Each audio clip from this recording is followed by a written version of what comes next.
This district voted in 2024 80%.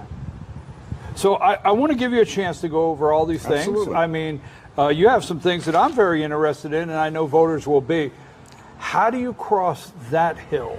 Well, along with that 48,000 number, there was, based on, I can't recall whether it was the recent primary election or the 2022, but the total number of votes registered was 186,000 Right. within the district.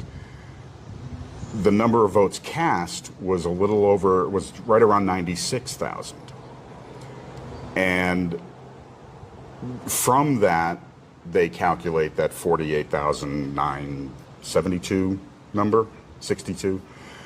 And the way I see it getting there, you're right, Trump is not on the ballot, but I firmly believe that the opposition to Trump is on the ballot. Okay. It is painfully obvious that people have been left behind by this administration. And the priorities are just backwards. And I see it filtering down on almost every one of those issues, that all this grandiose stuff is happening at the national level, but when you get down to the neighborhood level, people are struggling, to say the very least.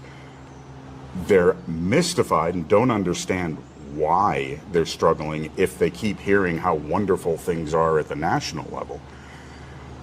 So I consider the shadow of Donald Trump to be a bullet in my arsenal. It's something that is easy to explain.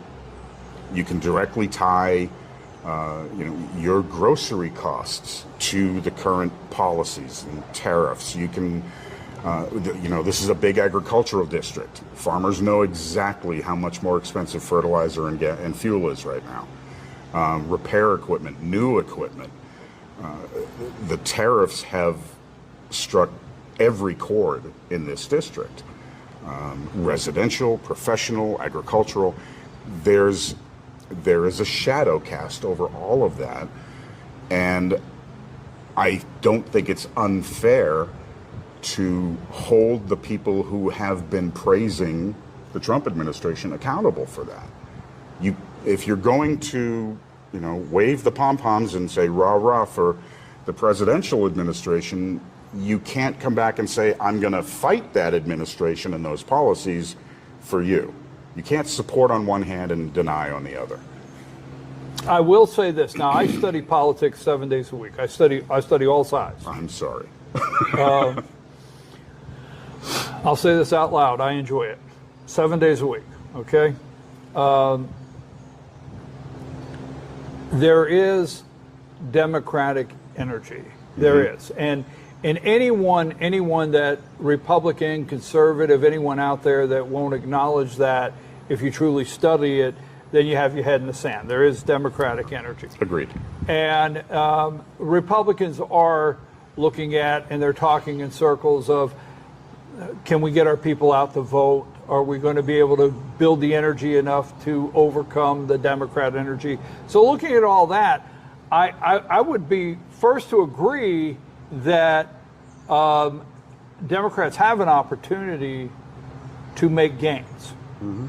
But going back to this area, I just think the hill's tough to climb. Oh, it's definitely. And I guess what I'm saying is, I'm not saying people wouldn't be open to hearing what you just said, mm-hmm. but how do you get that message out? And how do you get that message out? And at the same time, get these voters to say, well, I will go from a 70% average mm-hmm. and vote Democratic. Are you a lifelong Democrat? Actually, no. I was born in Massachusetts, so I was born into the Kennedy Democrat aura, and but my first election, I voted for Reagan. And that was an 18-year-old kid, and I saw this cowboy president making America feel good about itself again. You know, the 1980 miracle hockey game with the Russians. You know, there was this wave. I have that picture on my wall. Yeah, there's So that just I had to wave throw of that in pro-America that I just completely got enveloped in.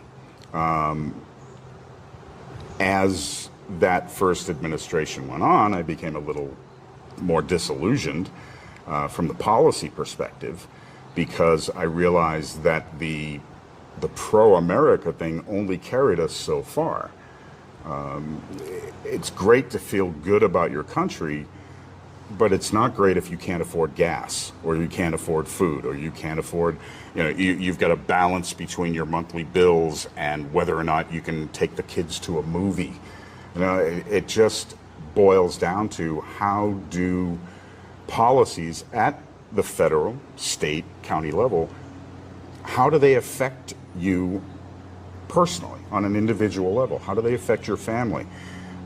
In the current system, it's definitely an uphill struggle. I have an image, silhouette of a guy with a 20-foot boulder going up the hill, and at the bottom it says Senate District 51. On the boulder is my campaign brand, and at the top it says Georgia State Senate.